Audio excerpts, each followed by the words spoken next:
En esta dirigir porque va a predicar otro, va a predicar nuestro hermano Víctor. Y recuerden, este es su primer sermón en público en nuestra iglesia, es su debut. Entonces el hermano nos va a traer un sermón textual. Niños, por favor, váyanse a sus clases con mi madre porque van a hacer van a practicar para los cantos navideños la próxima semana. Entonces, niños, por favor. Ok, los demás nos quedamos. Entonces el hermano Víctor va a predicar un sermón textual el día de hoy. El textual es el favorito de la gran mayoría, es el tipo de sermón favorito de la gran mayoría de los pastores. A mí en lo personal yo no soy mucho de sermones textuales, tampoco el hermano Chava dice que no, textual no. Pero la realidad es que cuando estás empezando a predicar, el sermón textual es muy bueno. Entonces el hermano está dando un sermón textual el día de hoy. Les pido por favor pongan mucha atención a este mensaje. Yo ya lo escuché, está bueno. ¿Okay? Hermano, por favor, pase y predíquenos. Espero que lo pongan muy nervioso.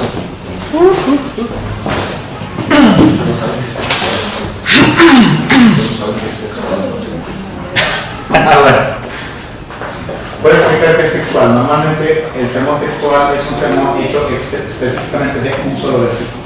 En este caso va a ser de dos, pero de uno o dos versículos es normalmente el sermón textual. Muy bien.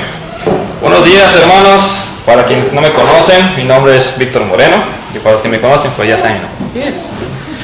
Abran sus Biblias, por favor, en Judas, el único capítulo que tenemos en la Biblia. Judas capítulo 1, de versículos 17 y 18, vamos a estar leyendo.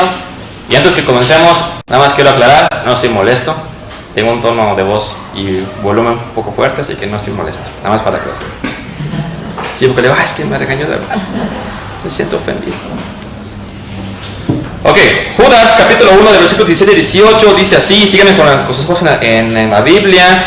Pero vosotros, amados, tened memoria de las palabras que antes fueron dichas por los apóstoles de nuestro Señor Jesucristo, los que os decían, en el postrer tiempo habrá burladores que andarán según sus malos deseos. El tema de esta mañana, o esta tarde, dependiendo de cómo vean la hora, dice, advirtiendo a los creyentes sobre la doctrina de los falsos maestros. Así tan largo está. Repito, advirtiendo a los creyentes sobre la doctrina de los falsos maestros. Y empiezo con decir quién es este autor o quién es este Judas del cual tenemos aquí en la Biblia. Tenemos al menos tres teorías o tres suposiciones. Primero está el medio hermano de Cristo Jesús que se llama Judas. Y podemos verlo, por ejemplo, en Mateo 13:55. Mateo 13:55. ¿No es este el hijo del carpintero? ¿No se llama su madre María y sus hermanos Jacobo, José, Simón y Judas? O sea que María sí tuvo más hijos. Para aquellos que dicen que no, que se fue virgen. No, tuvo más hijos. Hasta hijas. Otra suposición era uno de los apóstoles. Lo podemos ver en Marcos 3:18. Vamos a Marcos 3:18. Dice, Andrés, Felipe, Bartolomé, Mateo, Tomás, Jacobo, hijo de Alfeo, Tadeo, Simón, el canonista. Ok, aquí hago un pequeño paréntesis. Aquí no estamos viendo textualmente el nombre de Judas. Sin embargo, vamos a compararlo con otros versículos de los evangelios que son sinópticos, como son Mateo, Lucas y Marcos. Porque, aunque no se especifique en algunos versículos ese tal Judas, pero se dice Lebeo, Judas y Tadeo. En pocas palabras, tenemos Lebeo, Judas y Tadeo, que es la misma persona. Concluimos entonces que como son nombres diferentes en diferentes versículos, son la misma persona. Aquí vemos que dice Tadeo. Si lo comparamos entonces con Mateo 10:13, vamos a Mateo 10:13. Acá dice, y así la cara. Mateo 10:13. Ande pues. 10:13, perdón. Felipe, Bartolomé, Tomás, Mateo publicano, Jacobo, hijo de Alfeo, Lebeo, por sobrenombre Tadeo. Vimos en Marcos que decía Tadeo. Aquí vemos en Mateo que dice Lebeo. Ahora, vamos ahora a Lucas 6:16. Lucas 6:16 dice: Judas, hermano de Jacobo, y Judas Iscariote, que llegó a ser el traidor. O sea que ahí concluimos que ese Judas es el mismo Lebeo y el mismo Tadeo. Ahora, otra suposición que puede ser también es un líder de la iglesia, de la primera iglesia de Jerusalén. Lo podemos ver en Hechos 1:23. Vámonos a Hechos 1:23. Aquí que aparezca Hechos en mi Biblia. Dice: y señalaron a dos, a José, llamado Barsabás, que tenía por sobrenombre Justo, y a Matías. Ok, aquí tome nota nomás un momentito con este Hechos, porque te lo voy a explicar. Y nos vamos a ese mismo libro que es de Hechos, ahora a 15:22, capítulo 15:22. Y dice: entonces pareció bien a los apóstoles y los ancianos con toda la iglesia elegir entre ellos varones y enviarlos a Antioquía con Pablo y Bernabé a Judas, que tenía por sobrenombre Barsabás. Y vimos en el capítulo 1 que estaba José Barsabás. Ahora, explico esto. Son tres suposiciones. Vemos quiénes son los Judas. Tenemos el primero, que es el medio hermano de Cristo; el segundo, que es uno de los apóstoles; y el tercero, que es un líder de la iglesia de Jerusalén. Descartamos la última que viene siendo Judas, el líder, porque menciona en el versículo 1 de nuestra epístola de Judas que es hermano de Jacob. Entonces, en este Hechos dice que es hermano de José. Entonces no puede ser posible, porque es José Barsabás. Entonces, algunos eruditos afirman o dicen o creen que este Judas de este líder de la primera iglesia no puede ser escritor de esta epístola porque su hermano es José, mientras que aquí dice que es Jacob. Tampoco puede ser el apóstol Judas. ¿Por qué motivo? Porque si seguimos leyendo en el versículo 1 dice siervo de Jesucristo. Si hubiera sido un apóstol realmente, si observamos en el versículo 3 que dice que el propósito de su carta era escribir acerca de la salvación común que tenían en la iglesia, pero que tuvo que cambiar radicalmente por el hecho de que estaban filtrando apóstatas o personas que estaban enseñando una doctrina falsa. Por su autoridad apostólica, él había escrito apóstol de Jesucristo para hacer un mayor énfasis y mayor peso en su mensaje. Por lo tanto, se descarta ese segundo que viene siendo ese apóstol Judas, aunque hay opiniones que dicen que por cuestión de modestia no lo hubiera hecho, pero no puede ser, porque un apóstol tiene por su autoridad apostólica, tanto Pablo como Pedro, ellos escribían apóstol de Jesucristo, así lo hacían. Entonces, ¿qué nos queda? Judas, el hermano de Jesucristo, que viene siendo también el hermano de Jacobo, que es el Santiago que tenemos aquí en nuestra Biblia. Entendiendo primeramente esto que tenemos aquí, ahora vamos a observar en contexto a qué me quiero referir con lo que estamos viendo.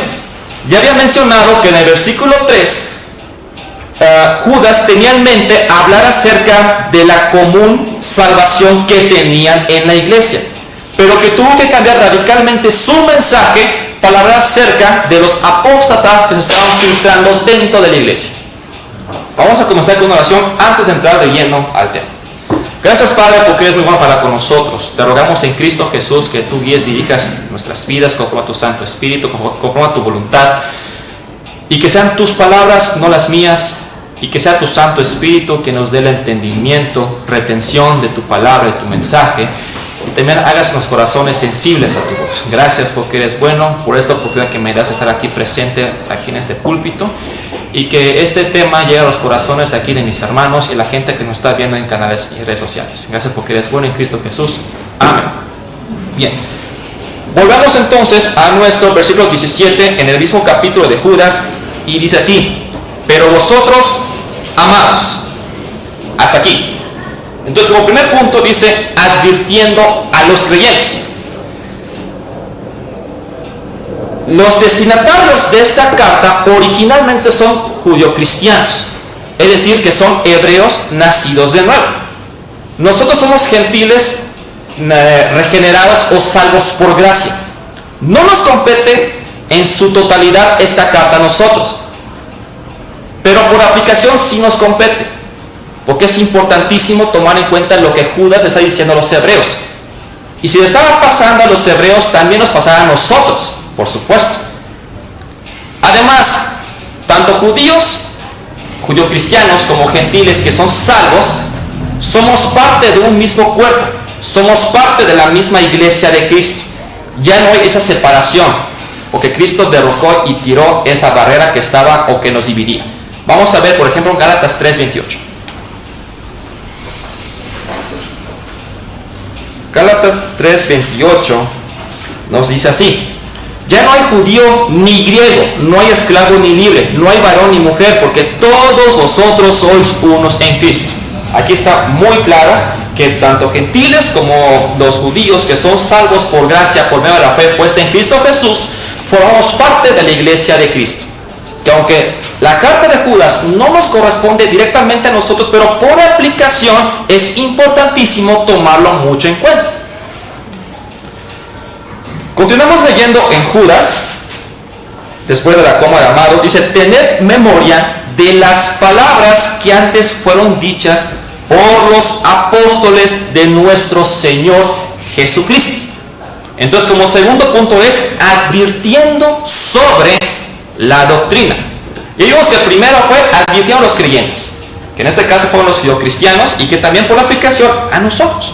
Ahora, el segundo es advirtiendo sobre la doctrina, que en este caso Judas está diciendo: por favor, señores, hagan memoria de la doctrina. ¿Y qué significa la palabra doctrina? Literalmente significa enseñanza. Entonces preguntarán: bueno, ¿y cuál es la enseñanza entonces que nos estaba dando los apóstoles? Bueno, Cristo enseñó a los apóstoles enseñaron a la iglesia. Entonces no es doctrina directamente de ellos, sino de Cristo, pero que fue transmitido y encargado a los apóstoles el que lo enseñaran a la iglesia de Cristo. Y ahora nosotros también tenemos ese encargo, que vienen siendo los pastores, el enseñar también y continuar transmitiendo las enseñanzas de Cristo Jesús que los apóstoles transmitieron a los pastores y que deben transmitir a los miembros de la iglesia. Espero que me haya mareado. Si se desmaría, me avisa. Entonces, nos preguntamos: ¿cuáles son esas palabras que dice aquí Judas? O sea, no lo entiendo. Y les digo, sencillo, ya lo he dicho, la doctrina de Cristo Jesús. Ahora, ¿qué involucra esa doctrina de Cristo o esa doctrina de los apóstoles? Voy a hacer una pequeña lista, digo pequeña porque sí sé que es muy extensa. Sin embargo, no me voy a adentrar o a explicar muy profundamente qué es cada cosa, sino solamente una definición corta. ¿Por qué motivo? La doctrina muy larga, muy profunda, muy exquisita. Y si me pongo aquí a hablar de doctrinas, no vamos a terminar. Y es muy extenso. Comenzamos con lo primero. Teología. ¿Qué es la teología? Es la doctrina de Dios como uno solo. Paterología. La doctrina del Padre. La doctrina de Dios en la persona del Padre. Cristología. La doctrina de Dios en la persona del Hijo. Neumatología. La doctrina de Dios en la persona del Espíritu Santo. Eclesiología, la doctrina de la iglesia, tanto universal, que es la invisible, como local, que es la que tenemos aquí, que se puede ver con los ojos. Soteriología, doctrina de la salvación. Armateología, doctrina del pecado. Bibliología, doctrina de la escritura, la que tenemos aquí a la mano. Escatología, doctrina de los últimos tiempos. Angelología, doctrina de los ángeles. Eso implica tanto ángeles caídos como ángeles buenos. O sea, los ángeles malos, los demonios. Satanología. Satanología, por lo general, de algunos autores que hacen teología sistemática, lo incluyen dentro de angelología, pero hay quienes lo ponen, pues, como extra, porque es importantísimo también estudiar a nuestro enemigo. No solamente es estudiar acerca de nuestro Señor, Creador y Salvador, sino también acerca del enemigo. Así como en la milicia se van estudiando unos a otros para saber qué estrategia va a armar este compa. Bueno, perdón si hablo como barrio, pero es que se me sale. Pero es importantísimo que estudiemos también a nuestro enemigo para saber qué artimañas y qué estrategias va a armar contra nosotros. Entonces, satanología es la doctrina de Satanás. Y por último, antropología, que es la doctrina del hombre, o sea, nosotros, los meros humanos nada más. Entonces, todo esto que enseñó Cristo, todo esto que acabo de mencionar, es lo que enseñó Cristo a los apóstoles. Vamos a verlo en Mateo 28:20, por favor.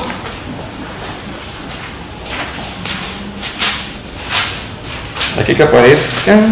Mateo 28:20 dice: enseñándoles que guarden todas las cosas que os he mandado, y aquí yo estoy con vosotros todos los días hasta el fin del mundo.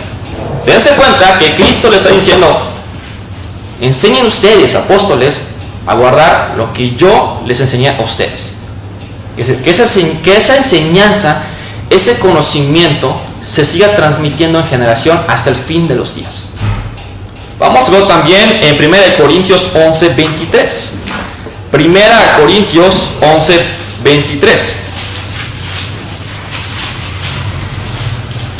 Y dice: porque yo recibí, dice Pablo, del Señor lo que también os he enseñado, que el Señor Jesús, la noche que fue entregado, tomó pan. Ok, aquí en ese contexto está hablando que Pablo recibió ciertas instrucciones y que también recibió doctrina por parte de Cristo. Entonces, tanto apóstoles como los primeros 12, luego quedó 11, luego Pablo, que fue el 12avo, también vemos que Cristo enseñó también a Pablo acerca de su doctrina, para que también Pablo lo enseñara a otras personas. Y todo esto que los apóstoles enseñaban, y todo esto que los apóstoles aprendieron de Cristo, también ellos lo enseñaban a la iglesia como Cristo les ordenó. Vamos a verlo en Filipenses 4:9. Filipenses 4:9. Y dice: lo que aprendisteis y recibisteis y oísteis y visteis en mí, esto hacer, y el Dios de paz estará con vosotros. Aquí Pablo le dice a los filipenses: lo que ustedes escucharon de mí cuando yo fui a predicarles, les enseñé tanto por palabras como por vida de mi testimonio, hagan lo mismo a otras personas. En pocas palabras. También podemos verlo en 2 de Timoteo 3:10. 2 de Timoteo 3:10 dice: pero tú has seguido mi doctrina, conducta, propósito, fe, longanimidad, amor, paciencia. Aquí Pablo le enseña y le está diciendo la instrucción a Timoteo que continúe con mi doctrina, pero no es la doctrina de Pablo, es la doctrina que Cristo le encargó a Pablo y que Pablo ahora le encarga a Timoteo, y que Timoteo debe encargárselo a la iglesia de Éfeso. Entonces es muy importante entonces que continuemos con esta doctrina que Cristo enseñó y no pervertirla.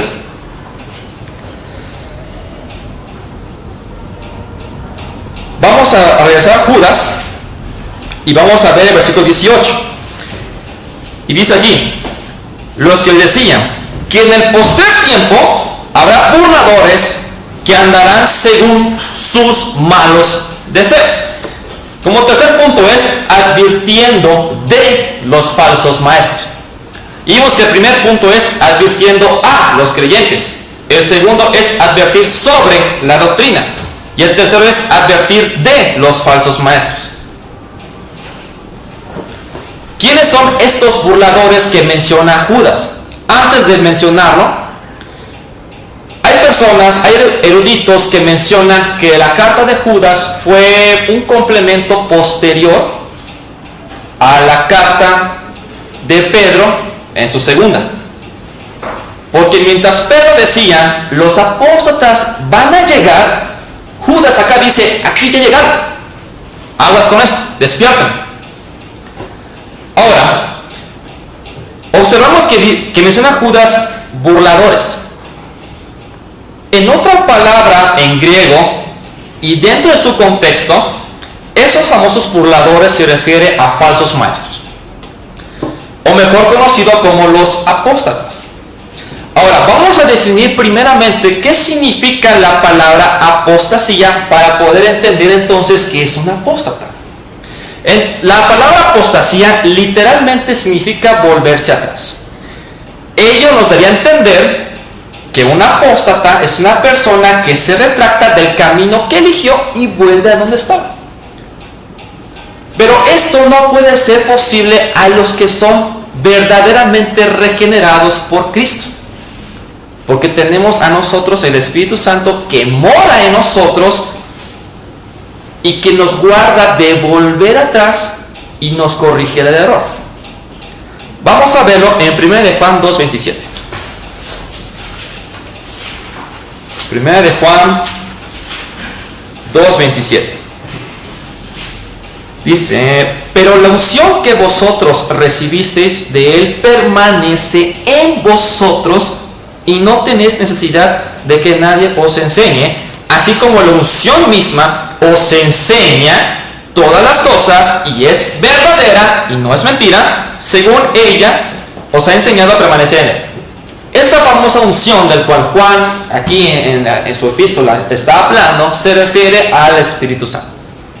O sea que no solamente fuimos bautizados por el Espíritu o sellados por el Espíritu, también fuimos ungidos por el Espíritu Santo. Y esa unción no solamente nos capacita, sino que también nos enseña para que podamos entender la doctrina de Cristo Jesús y también nos consagra a Dios. Vamos a ver otro versículo. Vamos a verlo en Juan 14:26. Juan 14:26. Dice, mas el Consolador, el Espíritu Santo, a quien el Padre enviará en mi nombre, Él os enseñará todas las cosas y os recordará todo lo que yo he dicho. Entonces relacionamos. Tenemos la epístola de Juan, que dice acerca de la unción, y tenemos aquí el Evangelio de Juan, que dice el Espíritu Santo. Entonces concordamos que tanto la unción y el Espíritu Santo fuimos ungidos por el Espíritu Santo. Así de sencillo.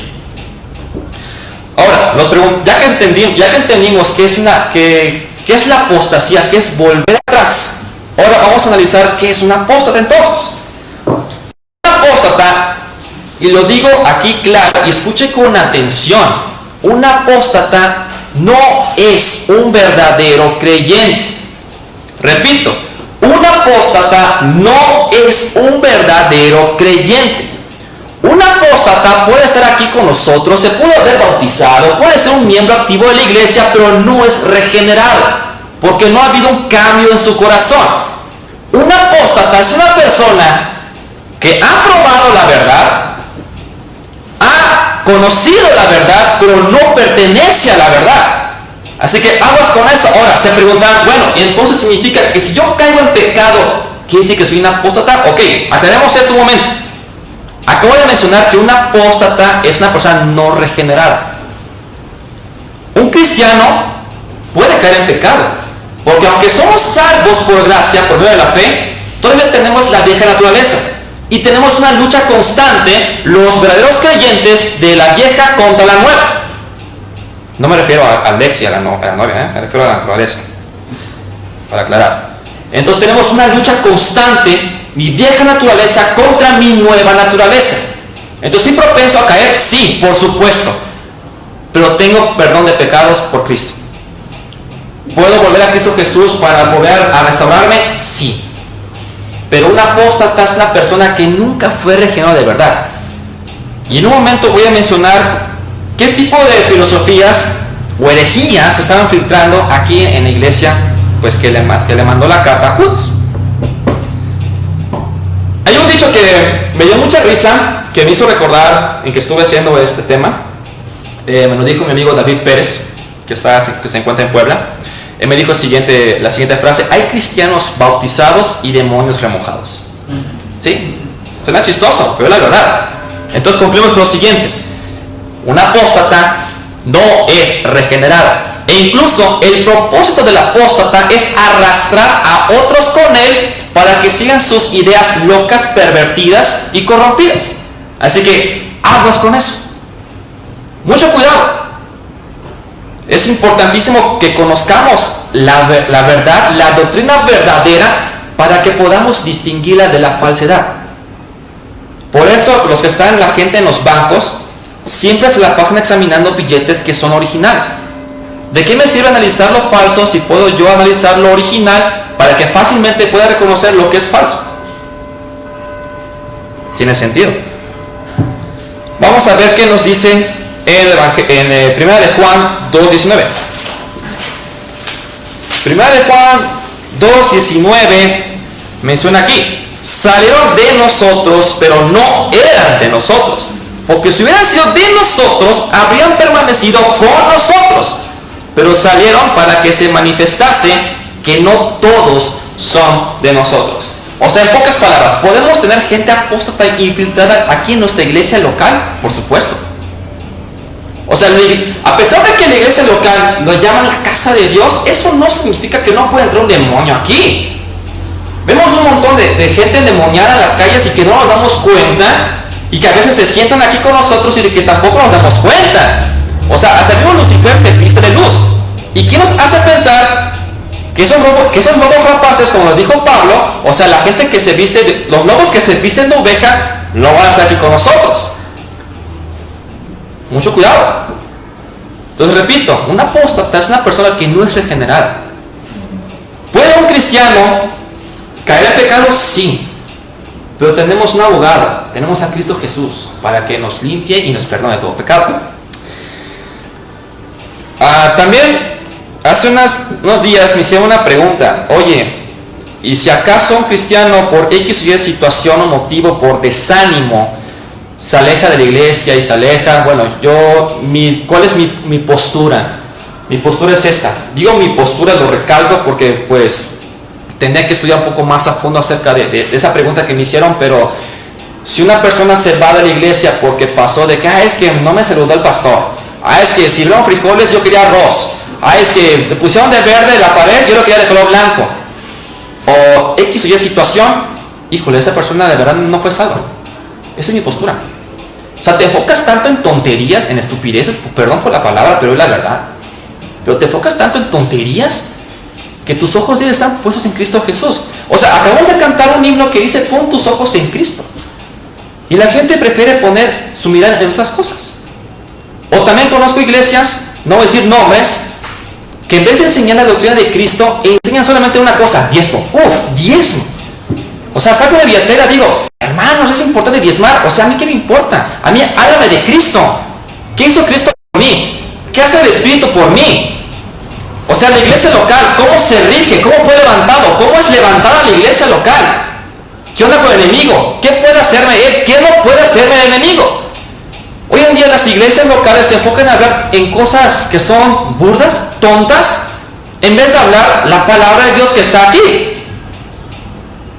Hay que tener mucho cuidado también con la gente que se para acá. La gente que se para aquí a hablar tiene un peso muy grande.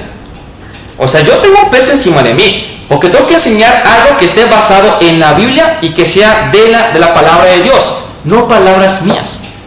Porque si alguien se pierde por mi culpa, el Señor me lo va a reclamar, pero muy grande. Analicemos ahora las herejías que estaban surgiendo dentro de lo que estaba diciendo Judas. Hay dos. Vamos a mencionar el antinomianismo y el gnosticismo. ¿Qué significa antinomianismo? Antinomianismo significa literalmente sin ley moral. Eso significa literalmente. Ahora, ¿qué significa o qué pretende dar a entender el antinomianismo? Da a entender que por cuanto yo soy salvo por gracia, ya no estoy sujeto a una ley moral y que puedo hacer lo que se me pegue la gana, como dijo Ricky Martin, vive la vida loca. En pocas palabras, los antinomianistas usan la gracia como si fuera una licencia para pecar. Y conozco gente así. Hoy en día, no voy a decir nombres, pero tengo un familiar que no está bien la mente de su vida. Conoce la verdad, ha probado la verdad, pero no es la verdad. Y usa la gracia de Cristo como si fuese licencia para pecar. Y no es así. Alguien que nació de nuevo deja de pecar. Y un cristiano, un hijo de Dios regenerado, le duele el pecar. No se deleita en el pecado. No practica el pecado, como dijo Juan en una de sus epístolas. Ahora, analicemos el gnosticismo. El gnosticismo, en pocas palabras, da a entender que la materia es mala y que el espíritu es bueno. Ellos dicen que Cristo Jesús no pudo haber tenido un cuerpo verdadero, porque de ser así, como Cristo es Dios y el cuerpo es malo, pues no puede ser posible.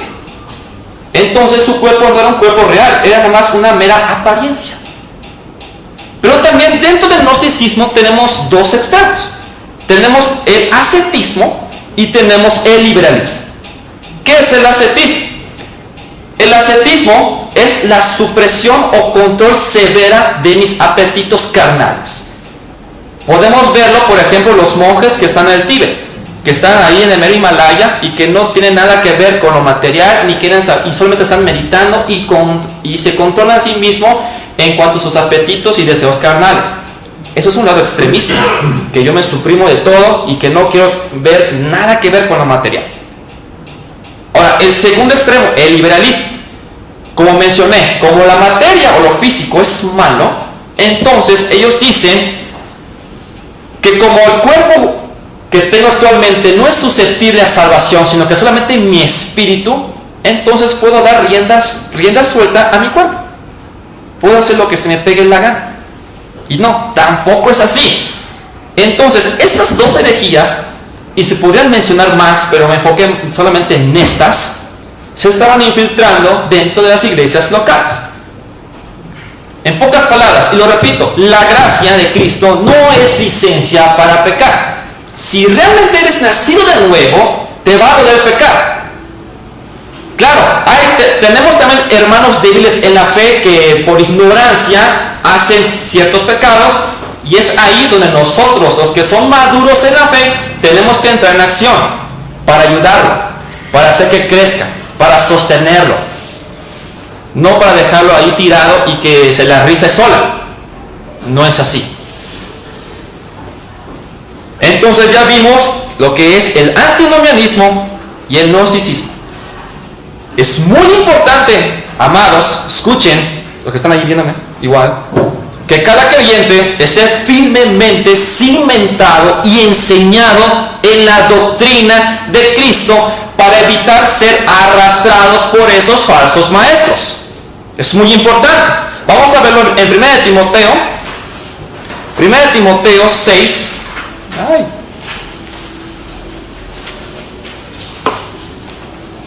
No, pues de aquí que aparezca mi 1 Timoteo.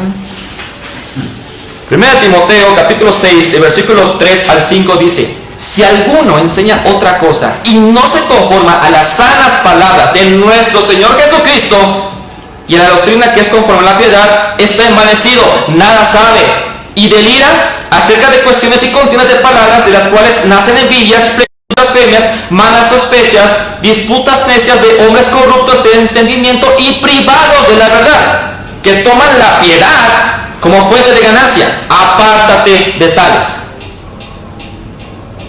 Por ejemplo, el famoso Cash Luna. No, este compa, hijo, hace negocio con el Evangelio de Cristo. Hay gente que neta hace, perdón por las palabras que se me de barrio, hay gente que de verdad hace negocio con el Evangelio. O sea, el Evangelio no es un negocio, amigo, déjame decirte, es salvación. No es un negocio, no es para que lucres con ello, es para salvar al hombre perdido, al hombre pecador. Ese es el Evangelio de Cristo, entiéndanlo. Ahora, en cuanto a doctrina que acabamos de hablar, quizás algunos de aquí presentes físicamente y otros en las redes sociales se preguntan: bueno, es que es mucho, es poco tiempo, es mucho para poco tiempo que le podamos enseñar de doctrina a una persona, o que es un conocimiento muy avanzado para la gente. Déjame decirte, además, léanlo en su casa, Hechos 17 del 1 al 9. Apúntenlo ya. Dice, Hechos capítulo 17 del 1 al 9, dice en contexto que Pablo estuvo en Tesalónica al menos 3 días de reposo. O sea, eso equivaldría cerca de un mes. Y durante todo ese tiempo que estuvo Pablo ahí en Tesalónica, él enseñó doctrina, a tal punto que hasta enseñó escatología. Por ese motivo, la gente de Tesalonicenses les dio cartas a Pablo porque tenían dudas acerca del segundo advenimiento de Cristo. O sea, si Pablo pudo hacer esto en 3 semanas, ¿qué tú no lo puedes hacer? Tenemos un montón de material de doctrina en internet, y también en libros, y también en programas de computadora, para que tú me digas que, híjole, no lo puedes hacer. o que para ti es demasiado en poco tiempo, o que digas que es muy avanzado. Mira, mi amigo, a mí qué me importa, honestamente, si va a ser mucho. A mí qué me importa si es muy avanzado. Tanto tú como yo y todos los de aquí y los que me están viendo tenemos una responsabilidad. Tenemos que enseñar la doctrina verdadera de Cristo Jesús. Es un mandato que Él nos dio. No solamente se los encargó a los apóstoles. Los apóstoles también le encargaron a pastores. Y pastores al rebaño, que es la iglesia. Tenemos que continuar enseñando la doctrina de Cristo Jesús. No porquerías, no tonterías. Enfoquémonos en la doctrina de Cristo Jesús. O sea que aquí es para que te lance una tachita en tu haber. Tenemos que enseñar la doctrina de Cristo Jesús. Si Pablo pudo hasta enseñar escatología, ¿por qué no podemos enseñar algo tan básico como es soteriología? Por lo menos. No importa las sesiones, no importa cuántas veces tienes que enseñarlo, no importa el tiempo que te hagas para enseñarlo, enséñalo. Eso recae sobre ti, sobre mí, sobre todos. Veamos qué dice 2 Tesalonicenses 2, del 1 al 3. 2 Tesalonicenses 2, del 1 al 3. Pero con respecto a la venida de nuestro Señor Jesucristo y nuestra reunión con Él, os rogamos, hermanos, que no os dejéis mover fácilmente de nuestro modo de pensar, ni os conturbéis, ni por espíritu, ni por palabra, ni por carta como si fuera nuestra, en el sentido de que el día del Señor está cerca. Nadie os engañe en ninguna manera, porque no vendrá sin que antes venga la apostasía y se manifieste el hombre de pecado, el hijo de perdición. Aquí se dan cuenta, Pablo le está aclarando a los tesalonicenses sobre las cosas futuras o escatológicas. O sea, tenemos evidencia aquí. Concluyo con esto. A lo largo de la historia eclesiástica han surgido estos falsos maestros de las sombras, porque ciertamente estos falsos maestros y esa gente que nada más quiere perjudicar o corromper la doctrina de Cristo, de las sombras salen, no salen de la luz. O la luz es luz o la oscuridad es oscuridad. Así, no puede ser que la luz pase a oscuridad. Como decía Santiago, una fuente de agua dulce no puede ser de agua salada. O es o no es. Eres o no eres. No hay medias tintas. La fe de la doctrina de Cristo ha sido el objeto de ataque tras ataque. Ciertamente eso es obra del maligno con el propósito de desviar al hombre de la obra redentora de Cristo y que más personas vayan al infierno. Por supuesto. O sea, el enemigo las tiene contadas. Él quiere arrastrar a todos los que pueda. Y como dijo Cristo, aún si es posible, a los que son salvos. Pero sabemos que no podemos, porque el Espíritu que muere en nosotros nos advierte, nos enseña, nos corrige el error, nos convence de pecado, nos hace sensibles a la voz de Cristo, a la voz de Dios. No puede haber eso. La advertencia es esta, mis hermanos, amados, escuchen por favor. Hagamos memoria y permanezcamos en la doctrina de Cristo. Solamente conociendo y viviendo la verdad seremos capaces de reconocer con facilidad aquello que es falsedad. Tengamos mucho cuidado con esos falsos maestros y sigamos el ejemplo de la primera iglesia de Jerusalén, que dice así: y perseveraban en la doctrina de los apóstoles. Hago esta siguiente invitación. Si tú eres una persona que no está muy familiarizada con la doctrina de Cristo o tienes dudas, está aquí un servidor y está aquí el pastor. Sobre todo el pastor, que es el sobreveedor de la iglesia, es el que es responsable mayormente de enseñar a la iglesia de las verdades que están aquí escritas en la palabra. Él es el responsable mayormente de enseñar la doctrina sana y verdadera de Cristo Jesús. Si tienes alguna duda con respecto a alguna doctrina, no tonterías de que ay, los dinosaurios, es una doctrina. Doctrina, salvación, el Espíritu Santo, el Padre, etc. Si tienes alguna duda con respecto a algo doctrinal, acércate con el pastor. Actualmente él está llevando un discipulado aquí a las 5 de la tarde y si quieres unirte, únete. No te quedes con esa ignorancia. Lo peor que puede pasar es quedarte con esa ignorancia. Por algo se llama iluminación, porque nos da el entendimiento, nos disipa esas tinieblas que es la ignorancia, que es terrible. Por favor, no te quedes en silencio. No es malo preguntar, no lo sé y necesito ayuda. Tampoco no es malo decir, es que no conozco. Es válido. El que pregunta, saber quiere. Así que deja tu orgullo a un lado, déjate de creerte que las sabes todas, porque nadie sabe todo, solamente Cristo y solamente Dios. Mi el pastor sabe todo, pero sabe un montón, ¿no? Pero acércate. Estamos llevando a cabo esto para que la iglesia permanezca en la doctrina sana y verdadera y que no nos corrompamos y nos desviemos a cosas que son tonterías. Iglesia, por favor, permanezca en la doctrina de Cristo. Hay que estar alertas, porque el enemigo no descansa. Vamos a ver. Gracias, Padre, porque es muy bueno para con nosotros. Te rogamos, Señor mío, que tú avives el fuego en nuestros corazones, que nos des hambre y sed de ti, que tú sigas guiando y dirigiendo nuestras vidas conforme a tu voluntad, que tu Santo Espíritu guíe y dirija nuestras vidas y que también nos corrija del error si algo mal estamos haciendo.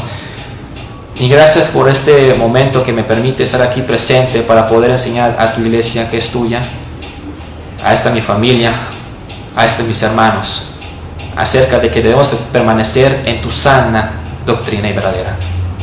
Te rogamos, Señor mío, por aquellos que están en casa, que tomen también este consejo, esta advertencia y que permanezcan en la doctrina de Cristo Jesús, que es tu doctrina, tu enseñanza, tus verdades. Gracias porque eres bueno en Cristo Jesús. Amén. Muchas gracias, hermano Víctor.